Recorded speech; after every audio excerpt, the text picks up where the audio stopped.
Hey everyone, and welcome back to the channel. So today, let's take a look at the latest generation for the Porsche Panamera 4. This model's finished off in Lugano Blue. MSRP with all of the options is just over $137,000. We have quite a lot for this particular model, and it also has a really good look to it with this blue. Now underneath the hood, this is powered by a 2.9 liter twin turbo V6. This is also paired to an 8-speed dual clutch automatic, and it pumps out 348 horsepower, 369 pound-feet of torque. This model here is rear-wheel drive. It weighs in around 4,300 pounds. It'll do 0 to 60 in 4.7 seconds. Top speed is 168 miles an hour. It also has a fuel economy of 18 miles per gallon in the city and 25 out on the highway. Now, as we work our way to the exterior styling, you'll notice this has a really nice look to it. We have some pretty large housings for all of the headlights. DRLs and turn signals are actually the vertical strip in this gloss black trim accent. There's also very large inlets throughout the entire lower section, where there's also a forward-facing camera, parking sensors. There's a sensor for distance pacing, active grille shutters as well, and another cutout just above that to provide even more cooling. And then there's very clean lines that come down the hood to finish it off. Now this also has a really nice set of 21-inch gloss black wheels. You'll notice the gray calipers. It also has the adaptive suspension, so you can actually raise and lower this model just for better ground clearance. It will give you a better ride too. You'll notice there's a body-colored lower side skirt there that pokes out just slightly there, and then a really cool design for these mirrors. There's also a camera and a turn signal. Now this has a full black roof up top because it does have a dual pane sunroof. There's also some more black trim around the windows there just to give it a great look, and a few crisp lines that run down the side, starting from that trim accent just behind the front tires there. And then as we work our way to the back, I have the rear spoiler deployed at the moment, so that way you can see what it looks like. This also has LEDs with a really nice connector bar running right through that power trunk. You have a backup camera, parking sensors, and that quad tip dual exhaust. Now you can use the key fob or the control up underneath to open up this rear hatch basically. So it gives you a lot more practicality, a lot more storage space as well. You do have a little bit of a cutout on both sides, a little bit of storage underneath the floor as well. And then of course you can remove this. You can also fold down the back seats too, just to get a little bit more practicality. So it doesn't have the traditional trunk opening, which allows you to have more cargo. Now you can unlock this by grabbing any door handle, and then the interior has a really nice design. There's all the gloss black accents, leather, Bose for the audio. You do get a little bit of storage there and some nice trim accents. And then up by the headrest, where you'll notice Porsche in that headrest, that is how you can fold down these seats. So that way you can fit in some more items. Now at 5'10", I actually have a good bit of space. The seats actually angle downwards a little bit, giving me maybe 1.5 inches or so of headroom. You'll notice there's some storage pockets behind both front seats. You get vents with all of your climate adjustments. There's also a little bit of storage there. And then you can also fold down this middle seat where you do get armrests, and you can also fold down the middle seat by itself too. So you have that opening there. And then you have a good bit of visibility. There's that pillar right there, of course, but you do have some smaller windows there, so that way you can easily see around. And you can have a person in the middle. You just have to have a leg on both sides there, but that would be doable if and when you needed to use that.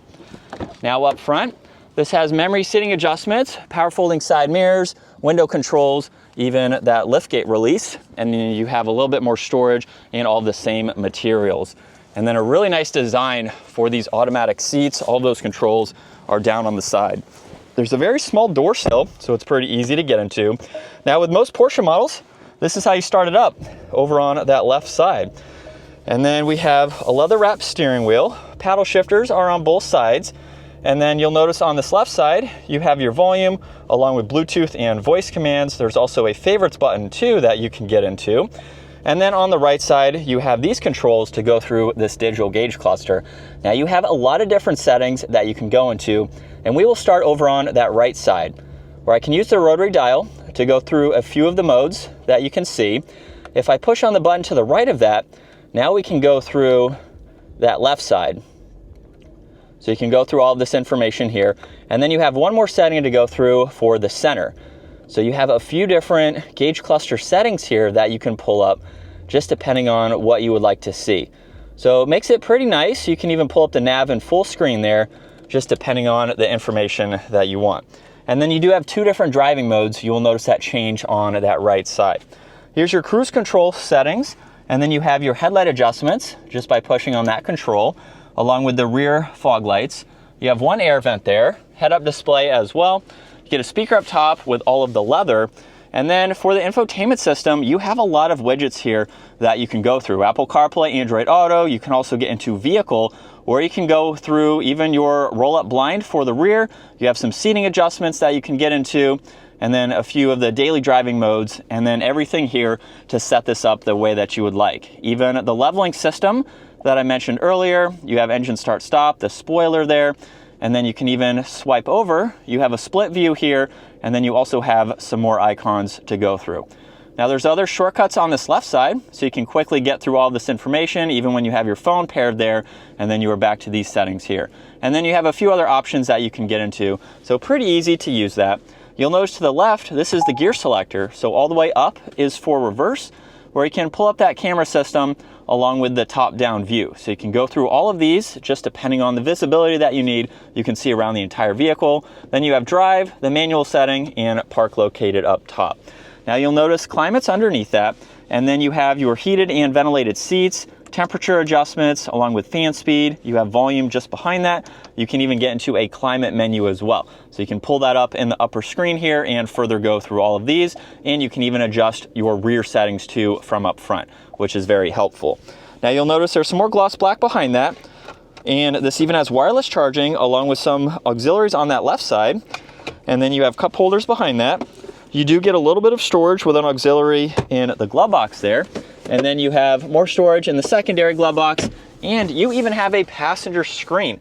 Hopefully it can come across on camera here, where you have some of these same icons you saw for the infotainment system, and you can go through all of these here. You even have some performance info that you can monitor, which is pretty neat to see. Gives it a really cool look to that passenger side. Now you have garage door buttons up top, and then dome lights and controls for the sunshades. Those are both automatic. And then here's a look at visibility from the driver's seat, where it is very easy to see over both shoulders. And we're still in sport mode, just normal drive. Here we go. And just a mild acceleration. As you heard, not all that loud, but we have a lot more performance, of course, than what I'm doing today. But this is what it's like to be behind the wheel for the Panamera 4. You also have a few other trim levels that you can go with, just depending on the money that you'd like to spend, the options that you want to get. You have quite a lot that you can spec this, so that way you can have the perfect trim level. And as you would expect, very comfortable and quiet. I love all of the refinements, all of the materials are what you would expect, especially for the price point.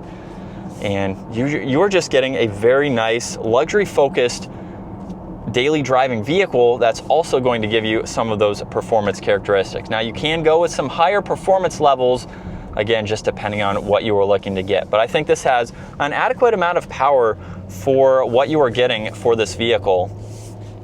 And it's just a really comfortable place to be. But that is going to wrap it up for the Porsche Panamera 4. Once again, huge shout out to Hendrick Porsche Charlotte for providing this for me today. Take a look at their website, give this video a huge thumbs up if you enjoyed it, and consider smashing that subscribe button so you can stay up to date with our daily uploads. And I will see you all in the next video.